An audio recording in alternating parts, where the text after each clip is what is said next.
Let's get started with our first news. Cory Sandhagen recently claimed a dominant second-round TKO victory over Deiveson Figueiredo, but the fight ended abruptly due to a knee injury sustained by Figueiredo. After the fight, Sandhagen emphasized that the injury wasn't a fluke and believed that he had earned his shot at the bantamweight title. Sandhagen explained that Figueiredo's knee was in a compromised position due to their entangled legs, causing the injury. Sandhagen even suggested that it could have been ruled as a submission due to the nature of the injury, stating, "It was like a pop submission." He explained that if you don't know how to handle the 50-50 position, a knee injury is likely. Sandhagen had previously caused a similar injury to TJ Dillashaw, making it clear that it wasn't accidental, but rather the result of his technique. Reflecting on the fight, Sandhagen noted that he was confident in his ability to control the 50-50 position, a technique he trained with Ryan Hall, the creator of the position. "I win at 50-50 every time against all of these guys," Sandhagen said. He also mentioned that he was never in danger during the fight, underscoring his confidence in his grappling skills. As for a potential title shot, Sandhagen argued that he should be next in line for a bantamweight title opportunity. He pointed out that Umar Nurmagomedov had recently lost, and although Jan Blachowicz was on a 2-fight win streak, he had already lost to both Sandhagen and Figueiredo. Sandhagen emphasized, "He went 5 rounds with Figgy, I went 1.5, reinforcing his belief that his performance should earn him the title shot. Meanwhile, Merab Dvalishvili, another top contender in the bantamweight division, congratulated Sandhagen on his win and expressed his desire to face the winner of the upcoming title fight. Dvalishvili took to social media to post, "Congratulations Cory Sandhagen, I want the winner. I'll be back up if they want. Look, I'm a world champion. Good job, Cody." Dvalishvili's comment shows his respect for Sandhagen while also making it clear that he's focused on earning his own shot at the title. With both Sandhagen and Dvalishvili making waves in the bantamweight division, the title picture is becoming more exciting. Sandhagen's dominant win and his belief in his readiness for a title shot could soon lead to a thrilling showdown for the belt. The bantamweight division is heating up, and with Dvalishvili's ambitions, the next few months promise high-stakes action and potential blockbuster matchups. Moving on to our second piece of news,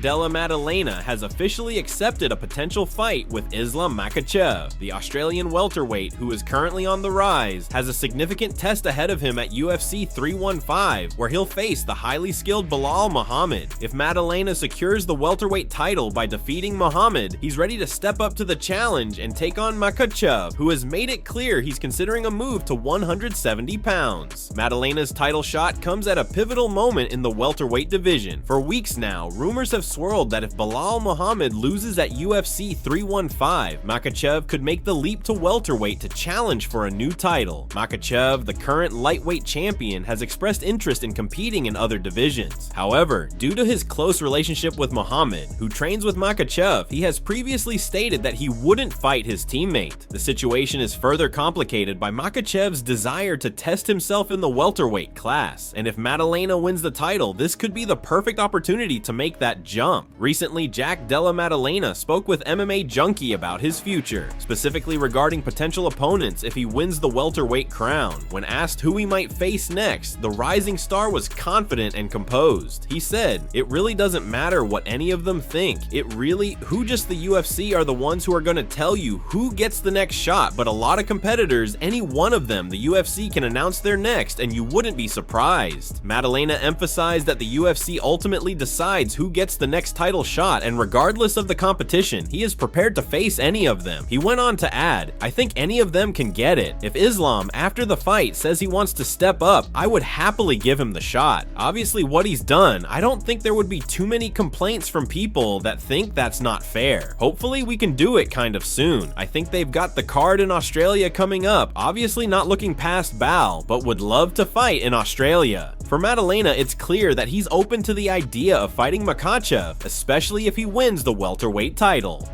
And while there might be some criticism from fans or fighters about Makhachev potentially being granted a title shot in a new division, it's hard to deny that Makhachev's reputation as one of the best pound-for-pound fighters in the world could make it a fair matchup. The MMA community generally respects Makhachev's skills, and his dominant run in the lightweight division has earned him a solid fan base. If Makhachev does indeed move up to welterweight, most fans would likely be on board with him earning a title shot given his exceptional accomplishments and his reputation reputation as a well-rounded and elite fighter. In other Makhachev news, the lightweight champion recently had an incredibly respectful moment when he greeted former boxer Mohamed Abdul Salamanov at the airport. Salamanov was returning to Dagestan for the first time since being paralyzed after his only career defeat in 2013. This was a touching and classy gesture from Makhachev, showing his respect and care for a former fighter who has gone through an incredibly challenging ordeal. It highlights Makhachev's character outside of the octagon as he continues to embody the values of respect and sportsmanship that are integral to the sport of MMA.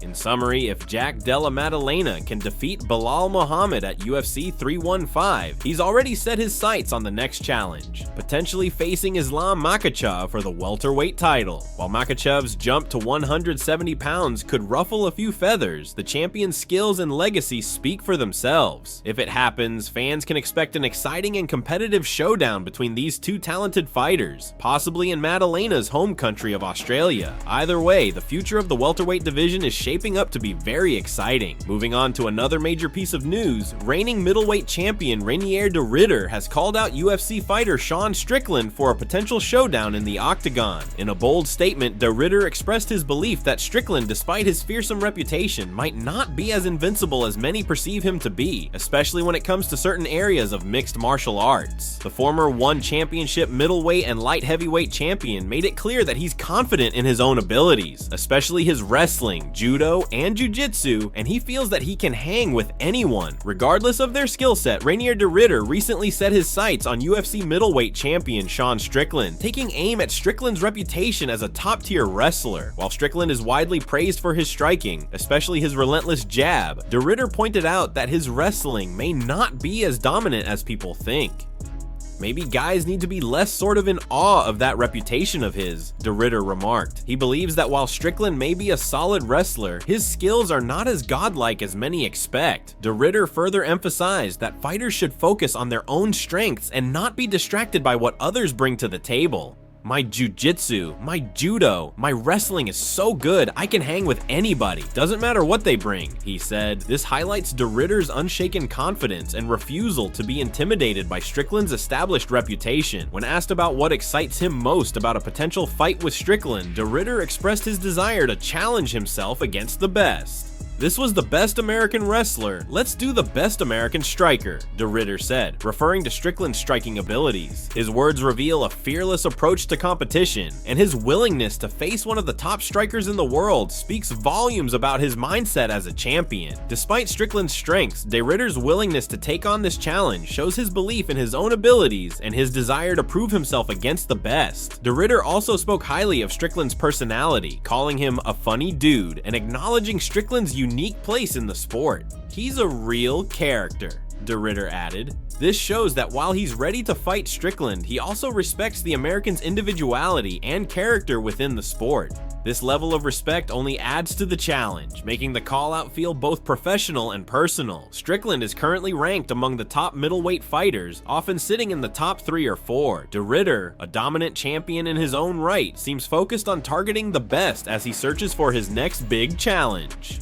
Is he still, he's top 5, right? Like what, ranking 3, 4? De Ridder asked, showing that he's well aware of Strickland's position at the top and respects his standing in the sport.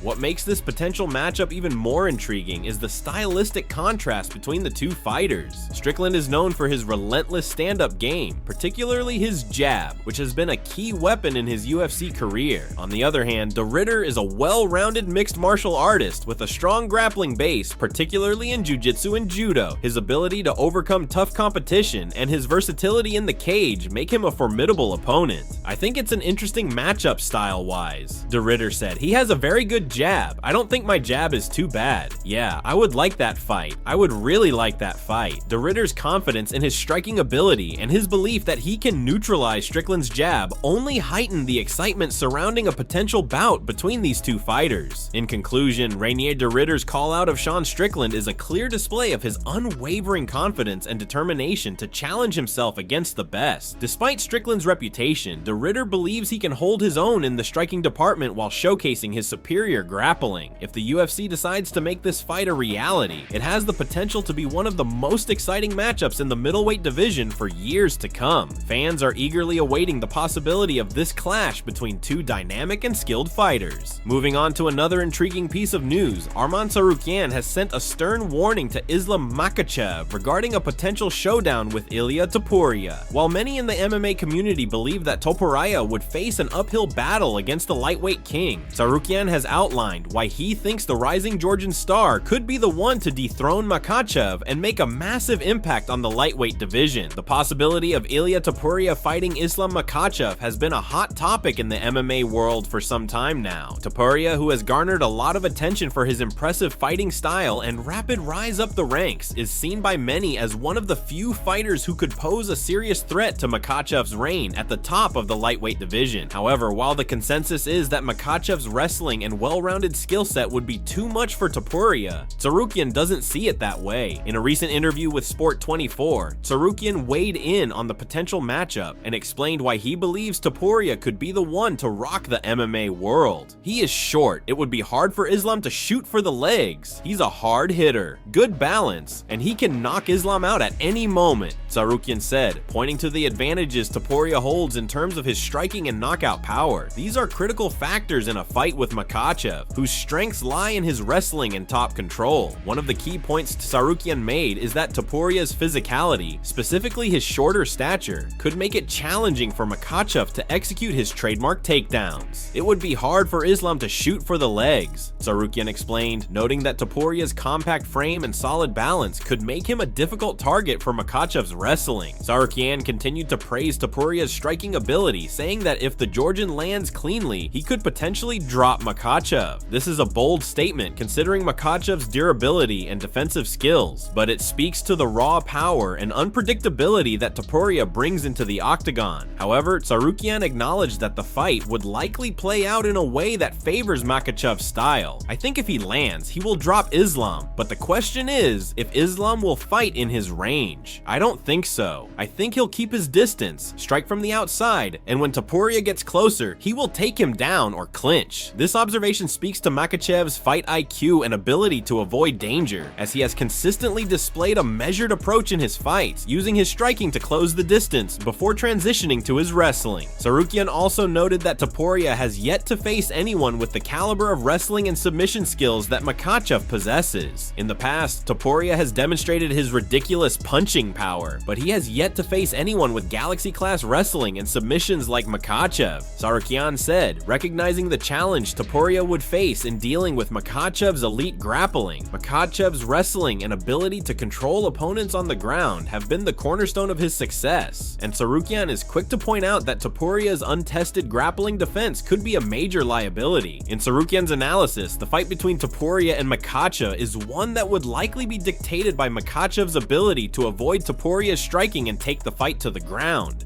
While Tsarukyan gives Topuria credit for his knockout power and balance, he believes Makhachev would be able to implement his game plan and neutralize the Georgian's biggest threat. The question, however, remains, can Makhachev avoid the bomb that Topuria could potentially land, and will Topuria be able to defend against Makhachev's wrestling? The MMA community has been buzzing about Tsarukyan's breakdown, as it raises a number of interesting questions about the potential matchup between the two fighters. Fans are excited at the prospect of seeing a dynamic striker like Topuria challenge Makhachev's near-impervious grappling, while others believe that Makhachev's wrestling will be too much for Topuria to handle. Regardless, the matchup promises to be one of the most talked about contests in the sport, and Tsarukyan's warning to Makhachev only adds more fuel to the fire. Could Ilia Topuria really pull off the upset and dethrone the lightweight champion?